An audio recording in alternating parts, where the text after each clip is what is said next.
اعوذ باللہ من الشیطان الرجیم بسم اللہ الرحمن الرحیم۔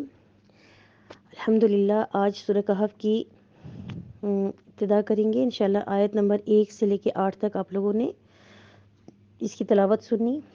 آیت ہے، اس میں اللہ تعالیٰ نے اپنی تعریف بیان فرمائی کہ تمام تعریف اور حمد کے لائق صرف اللہ ہی کی ذات ہے، الحمدللہ۔ اس کی تشریح سورہ فاتحہ میں بھی بیان کی گئی۔ اس سورت کا آغاز بھی اللہ کی تعریف سے ہوا۔ اسی طرح اللہ تعالیٰ نے بہت سی ایسی صورتیں ہیں جن کا آغاز جو ہے وہ اپنی تعریف سے فرمایا ہے۔ اس سے پچھلی جو صورت جو ہے وہ سورہ اسراء، اس کو بھی سبحان الذی سے شروع کیا۔ یہاں اللہ تعالیٰ اپنی تعریف خود فرماتے ہیں۔ کیوں؟ کیونکہ اللہ جانتا ہے کہ بندہ جو ہے وہ اللہ کی حمد کا حق ادا ہی نہیں کر سکتا۔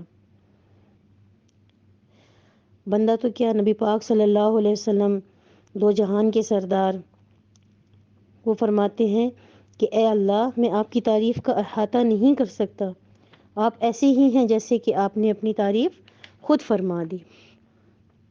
اور اللہ کی شان اتنی اونچی ہے کہ نہ تو ہم تعریف اللہ کی کرنے کا حق ادا کر سکتے ہیں اور نہ ہی ہم جو عبادت ہے اس کا حق ادا کر سکتے ہیں۔ پھر بھی اللہ کی رحمت دیکھیے کہ اللہ پاک پھر بھی ہماری تعریف جو ہم اللہ کے لیے کرتے ہیں یا ہماری عبادات جو کمزور عبادات ہیں، اللہ تعالیٰ ان کو بھی قبول فرماتا ہے، کیونکہ وہ اپنے بندوں پر رؤوف ہے اور رحیم ہے۔ آگے کتاب کا ذکر فرمایا کہ تمام تعریفیں اس ذات کے لیے جس نے اپنے بندے پر کتاب اتاری۔ کتاب بھی کیسی کہ جس کی ہر بات سمجھ میں آنے والی، ہر حکم عقل اور طبیعت کے اور حکمت کے بالکل عین مطابق، اس کی جو عبارت ہے وہ صاف اور واضح، کوئی اس میں شک شبے والی بات نہیں، کوئی نہ سمجھ میں آنے والی بات نہیں، کوئی ٹیڑھا پن نہیں، اور اسی طرح ہر عیب سے پاک اور سیدھے راستے پر چلانے والی، واضح اور روشن کلام اللہ کا جو انسان کو سیدھے راستے پر چلا دے۔ اچھا، آیت نمبر جو 2 ہے، اس میں اللہ تعالیٰ نے کتاب کا مقصد بتا دیا کہ یہ کتاب بندوں کو اندھیروں سے نکال کر روشنی میں لانے والی کتاب ہے۔ اس میں پہلا مقصد فرمایا لِیُنذِرَ بَأْسًا شَدِیدًا، کہ اللہ کے سخت عذاب سے ڈرا دے۔ یہ کتاب ڈرانے والی ہے کن کو؟ کہ جو کافر لوگ ہیں یا جو ایمان تو لے آئے لیکن عمل میں کوتاہی کرنے والے لوگ ہیں، تو ان کو اللہ تعالیٰ کی طرف سے سخت عذاب سے ڈرا دے جو قیامت کے دن ان کو پیش آنے والا ہے۔ اللہ کی سخت پکڑ اور گرفت سے ان کو ڈرا دے جو قیامت کے دن پیش آنے والا ہے۔ اور دوسرا جو ہے یعنی ان لوگوں کو جو ایمان لائے اور نیک عمل کرتے رہے، یعنی مومنین کے لیے اس میں خوشخبری ہے کہ اس میں اہل ایمان کے لیے بہت بڑی خوشخبری ہے کہ جنہوں نے اپنے ایمان کو اور اپنے نیک اعمال کو محفوظ رکھا، اپنے فرائض اور اپنے حقوق کی پابندی کرتے رہے، اللہ تعالیٰ کے بھی حقوق کو پہچانا، مخلوق کے بھی یعنی حقوق کو پہچانا، تو ان کو جنت کی بشارت دے دیں۔ یعنی وہ جنت جو ان کو ان کے نیک کاموں کے بدلے میں اجرن حسنا، یعنی بہترین اجر اللہ تعالیٰ نے یہاں پہ بتایا کہ بہترین اجر کی خوشخبری سنانے والی ہے یہ کتاب۔ یعنی کافروں کو اللہ کے عذاب کا ڈر سنانے والی اور نیک لوگوں کو، مومنین کو یعنی نیک بدلے کی خوشخبری، وہ نیک بدلہ جو جنت کی صورت میں ان کو ملے گا۔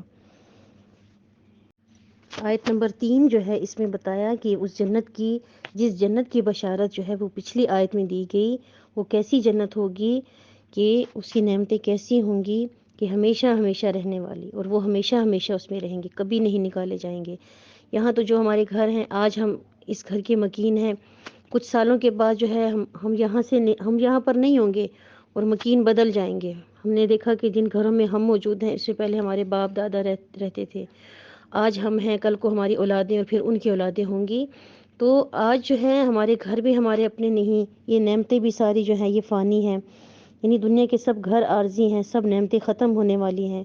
آج کا جو دولت مند ہے کل کا فقیر ہو سکتا ہے، آج کا جو صحت مند ہے کل کا بیمار ہو سکتا ہے، اور آج کا جو یعنی جوان ہے وہ کل کا ضعیف ہو سکتا ہے۔ لیکن آخرت میں نہ اس چیز کا خوف ہے کہ بوڑھا ہوگا، نہ بیمار ہوگا، نہ موت کا خوف ہوگا، اور نہ ہی وہاں سے نکالے جانے کا خوف ہوگا۔ تو اہل ایمان کے لیے یہ خوشخبری ہے کہ اس جنت کی بشارت عطا فرما دیجئے کہ جو ان کے لیے اچھا بدلہ ہے اور جس میں ہمیشہ ہمیشہ رہیں گے، کبھی وہاں سے نہیں نکالے جائیں گے، اور کبھی وہاں پہ کوئی غم اور کبھی کوئی دکھ اور تکلیف نہیں ہوگا۔ آیت نمبر 4 میں بتایا گیا کہ وہ ان لوگوں کو ڈرائے جنہوں نے کہا کہ اللہ تعالیٰ نے اپنے لیے بیٹا بنا لیا۔ اب یہاں پہ دیکھیں کہ کتاب کا جو پہلا مقصد تھا وہ تو یہ تھا نا کہ عام لوگوں کے لیے وعید تھی، مومنین کے لیے خوشخبری تھی، اور جو دوسرا مقصد تھا یعنی خاص طور پہ قرآن ان لوگوں کو ڈراتا ہے کہ جو اللہ تعالیٰ کے لیے اولاد تجویز کرتے ہیں، جو یہ کہتے ہیں کہ اللہ تعالیٰ نے معاذ اللہ یعنی اللہ تعالیٰ کے لیے اولاد کو تجویز کرتے ہیں، یعنی جیسے جو مشرکین ہیں وہ کہتے ہیں کہ ان کا یہ عقیدہ ہے کہ ملائکہ اور فرشتے اللہ کی بیٹیاں ہیں، نعوذ باللہ۔ اسی طرح یہود جو ہے وہ عزیر علیہ السلام کو اللہ کا بیٹا اور عیسائی حضرت عیسیٰ علیہ السلام کو اللہ کا بیٹا مانتے ہیں۔ یہ تینوں قسم کے لوگ اللہ کے لیے اولاد تجویز کرتے ہیں۔ سارے یہودی تو اس عقیدے کے قائل نہیں کہ یعنی جو عزیر علیہ السلام کو اللہ کا بیٹا مانتے ہیں، بلکہ ایک فرقہ ایسا ہے جس کو فرقہ عزیری کہتے ہیں۔ وہ یہ مانتا ہے کہ حضرت عزیر علیہ السلام جو ہے بابل میں قید کر دیے گئے تھے، جب آپ باہر آئے تو تورات معدوم ہو چکی تھی، یعنی بالکل موجود نہیں تھی، تو حضرت عزیر علیہ السلام نے لوگوں کے سامنے حرفاً حرفاً تورات کو بیان کر دیا۔ اس بات کی وجہ سے لوگوں نے یہ کہا کہ یہ کام تو صرف اللہ کا بیٹا ہی کر سکتا ہے، تو اس لیے انہوں نے عزیر علیہ السلام کو، اس فرقے نے جو ہے یعنی عزیر علیہ السلام کو اللہ کا بیٹا مان لیا۔ تو اسی طرح جو عیسائی ہیں وہ حضرت عیسیٰ علیہ السلام کو اللہ کا بیٹا مانتے ہیں۔ تو یہ تینوں قسم کے لوگ ایسے ہیں جو اللہ تعالیٰ کے لیے اولاد تجویز کرتے ہیں۔ ایک مسلمان ہیں جو یہ عقیدہ رکھتے ہیں کہ اللہ اولاد سے پاک ہیں، لم یلد ولم یولد، یعنی نہ اللہ تعالیٰ کسی سے پیدا ہوئے اور نہ ہی اللہ تعالیٰ نے کسی کو پیدا کیا۔ اسی لیے تو اللہ تعالیٰ کو ایمان والوں سے محبت ہے، کیونکہ اللہ کی عظمت کو صرف ایمان والے ہی پہچان سکتے ہیں، جان سکتے ہیں۔ لیکن بہت زیادہ افسوس کے ساتھ یہ کہنا پڑتا ہے کہ آج مسلمان بھی یعنی غلط عقیدوں میں پڑ گئے۔ آج کے مسلمانوں نے بھی اولیاء اکرام کو اپنا حاجت روا، اپنا مشکل کشا بنا لیا۔ کبھی ان کے مزاروں پر چادریں چڑھائی جاتی ہیں، کبھی ان کے قبروں کو غسل دیا جاتا ہے، کبھی ان کے اوپر جو ہے وہ چڑھاوے چڑھائے جاتے ہیں۔ تو یہ بھی بدترین گناہ ہے، کیونکہ ایمان والوں کا عقیدہ کیا ہونا چاہیے کہ اللہ کے سوا کوئی نہ عبادت کے لائق ہے، نہ اللہ کے سوا کوئی مدد کرنے والا ہے، نہ ہی اللہ تعالیٰ نے کسی کو جنا ہے اور نہ ہی اللہ تعالیٰ کو کسی نے پیدا کیا۔ یہ ایک مسلمان کا عقیدہ ہے جو اللہ کی ذات کے ساتھ ہے۔ اسی وجہ سے جو ہے اللہ پاک کو اہل ایمان سے بہت ہی محبت ہے۔ کہتے ہیں نا کہ ہر انسان اللہ کا ولی ہے، جو کلمہ پڑھ لیتا ہے وہ ولایت کے پہلے درجے میں داخل ہو جاتا ہے، اور جو ولایت کا اس سے اونچا درجہ ہے وہ ہم اعمال کی بدولت حاصل کرتے ہیں۔ جتنے اعمال کریں گے ولایت کے اونچے درجے پاتے جائیں گے۔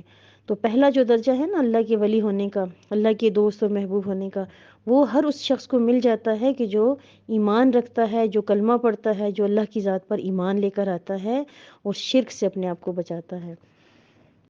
جی انشاءاللہ کل آیت نمبر 5، 6 اور 7 کی تشریح بتائی جائے گی، تشریح و تفسیر بتائی جائے گی۔ اور تفسیر کا جو مقصد ہے تفسیر شروع کرنے کا وہ یہی ہے کہ ہم قرآن پاک کا تھوڑا بہت ترجمہ جو ہے اس کو بھی سمجھ لیں، اور اس کے جو احکامات ہیں اس کے اندر وہ بھی ہم لوگ سمجھ لیں۔ اس میں جو طالبات لکھنا چاہیں، جو ترجمے کو یاد کرنا چاہیں، کوئی پابندی نہیں ہے، ٹھیک ہے نا۔ جو نہیں یاد کر سکتی ہیں یا نہیں لکھ سکتی ہیں وہ صرف قرآن پاک کی تفسیر کو غور سے سنیں۔ اصل مقصد یہی ہے کہ ہم اس کو سنتے جائیں، قرآن پاک کے احکامات کو، اور اپنی زندگی اللہ سے مانگے کہ اللہ تو ہماری زندگی اس کے مطابق ڈھالتا جا۔ تو امید ہے انشاءاللہ طالب علم ہے نا، تو طالب علمی کی دور میں موت بھی آ جائے تو اللہ تعالیٰ کے ہاں قیمتی موت ہوگی انشاءاللہ ہماری۔ تو سب سے یہ گزارش ہے کہ اس سختی میں نہ پڑیں کہ ہم نے یاد بھی کرنا ہے، ہم نے لکھنا بھی ہے، بس صرف سن لیا، سمجھ لیا تو بس یہ بھی بہت ہے، ٹھیک ہے۔ السلام علیکم ورحمۃ اللہ وبرکاتہ۔